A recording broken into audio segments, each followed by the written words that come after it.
Hi everyone, so today we're going to be going through a 2020 election prediction between Beto O'Rourke, the former congressman from Texas, former candidate for Senate in 2018 running against Senator Ted Cruz, the Democrat from Texas, and Donald Trump, who is the incumbent president, the businessman from New York. Okay, so Beto O'Rourke, we don't see being the Democratic nominee for president.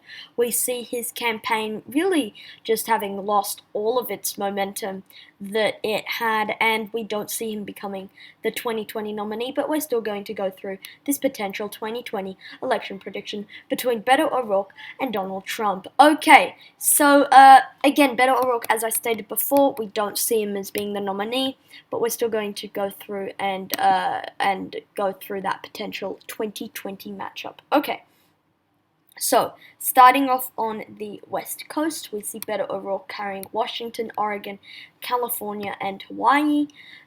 New Mexico would move into the safe column given O'Rourke is from the state of Texas. In addition to those states, we also see him taking the state of Illinois, Vermont, Massachusetts, Rhode Island, Connecticut, New Jersey, Delaware, Maryland, the District of Columbia, right? New York, that first district in the state of Maine as well. Okay, 188 electoral votes for Beto O'Rourke, 0 for Trump at this hour. As for Trump, we see him taking the states of Alaska, Utah, Idaho, Wyoming, Montana, North Dakota, South Dakota, most of Nebraska except for that second district, Kansas, Oklahoma, Louisiana, Arkansas, Missouri, Mississippi, Alabama, South Carolina, Tennessee, Kentucky, West Virginia, and Indiana. So 125 electoral votes for Donald Trump, 188 for Beto O'Rourke. Let's start off with some of these western states. We see Beto O'Rourke easily taking the state of Colorado. He's from Texas. We see him, that shouldn't be much of an issue for him to take the state of Colorado. In the state of Nevada, we see this one going to him in a likely column, just because, again, if we look at the 2018 midterm results, Democrats did very well here. He's from Texas. It all adds up to a very successful story for the Democrats in the state of Nevada. Okay, in the second district of Nebraska, though, we don't see it going to Beto O'Rourke. We see Trump winning it by about 4 percentage points. Okay, so that's it for those western states. As for the state of Texas, we see Trump narrowly taking this by about 3 percentage points, just because, again, Beto O'Rourke did come up short. It is his home state, but, again, we don't see it necessarily playing out that way. Okay, Texas moves into the Donald Trump column. Okay, so now moving into the South. This is an area where we see Trump doing quite well. We see him taking Florida, Georgia, and North Carolina. Florida in the tilt column, Georgia and North Carolina in the leaning column. We see this again because Beto O'Rourke really has lost a lot of his momentum, and again, Beto O'Rourke we don't see doing as well with the African American community in those southern states. As for Virginia, though, there's not all of that. It's not much of a toss-up anymore. Virginia moves into the Democratic column. Okay, so now moving up into the Northeast, we see Beto O'Rourke winning in the state of New Hampshire. We see him winning in the state of Maine, but not that second district. Not that second district. We see Trump still hanging on into that second district. We don't see Beto O'Rourke appealing to the more white voters as well as he did the Latino voters in the state of Texas. Okay, so that's it there. Okay, now again, even though Beto O'Rourke does identify and is white, we see him appealing more to the Latino community in many states. Okay, in the state of Pennsylvania, Michigan, Wisconsin, we're going to come back to these because I think they're very important. Okay, Ohio. This one goes into the Trump column. Beto O'Rourke is just too similar to Hillary Clinton to be able to win in Ohio, aligned with policies to Hillary Clinton. We see Ohio narrowly moving into the GOP column over the Beto O'Rourke column.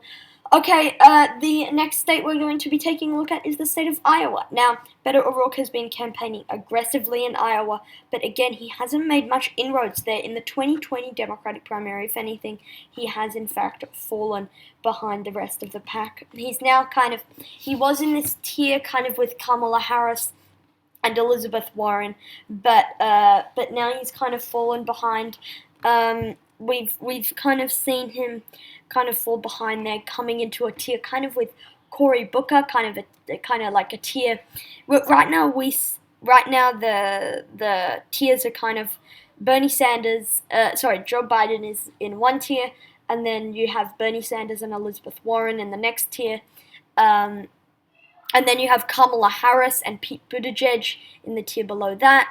And then you kind of have Beto O'Rourke, Cory Booker, Amy Klobuchar, kind of the people who, are on the verge of dropping out. And then the rest of them that are polling at 1% or less. Okay, so Trump wins in the state of Iowa, but Beto O'Rourke we see carrying the state of Minnesota. We think he'd do well enough to get him over the line in Minnesota. Clinton was able to carry the state. Okay, so it all comes down to Arizona, Pennsylvania, Michigan, and Wisconsin. We actually don't see Beto O'Rourke doing as well in the Rust Belt areas, but we still think that he's enough of a better candidate than Clinton to get him over the line in the state of Michigan. So Michigan moves into the Beto O'Rourke column, but we don't see it being enough in the states of Pennsylvania, which we see narrowly moving into the Trump column, and Wisconsin, which we also see narrowly going into the Donald Trump column.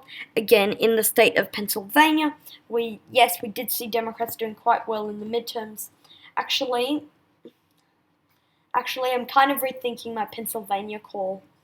I believe he did get an endorsement from Pennsylvania. It was very close in 2016 against a uniquely bad Democratic.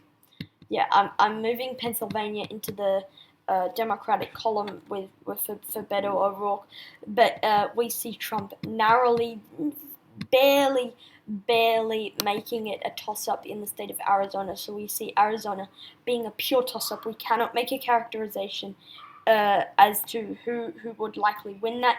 We would probably give the tiniest edge to Beto O'Rourke, but it's too close to make a decision. So it all hinges on that Arizona presidential race. Okay, that's it for today's video, guys. Thank you for watching this video. Comment down your suggestions below. Oh, and by the way, I'm really sorry I had to keep you in suspense as to who would win here. I'm kind of rethinking this. Arizona's just too close to call.